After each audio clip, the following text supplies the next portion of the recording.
24 আমাদেরকে ছাঁটাই করা হয়েছে।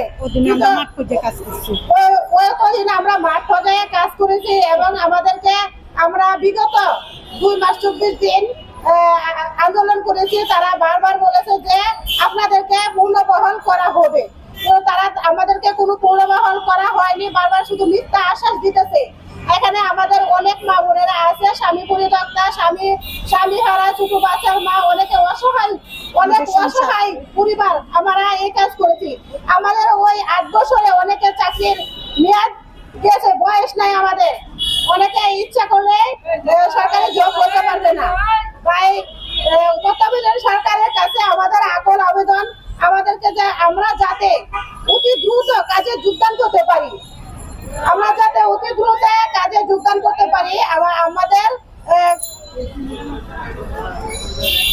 তাই আমরা তত্ত্বাবধায়ক সরকারের কাছে আকুল আবেদন করছি আমাদেরকে কাজে ফেরানোর জন্য। তাই আমরা রাস্তায় থাকতেছি অনেকদিন, বিগত 2 মাস 24 দিন আমরা একসাথে আন্দোলন করে গেছি, কিন্তু বারবার অধিদপ্তর প্লাস সচিবালয় আমাদেরকে মিথ্যা আশ্বাস দিতেছে।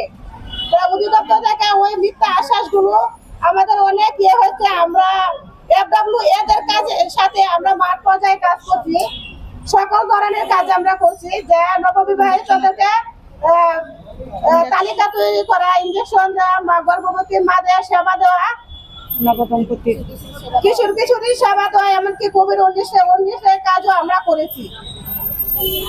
প্রাথমিক ডেলিভারিটাও আমরা প্রাথমিক ডেলিভারির আমরা করেছি।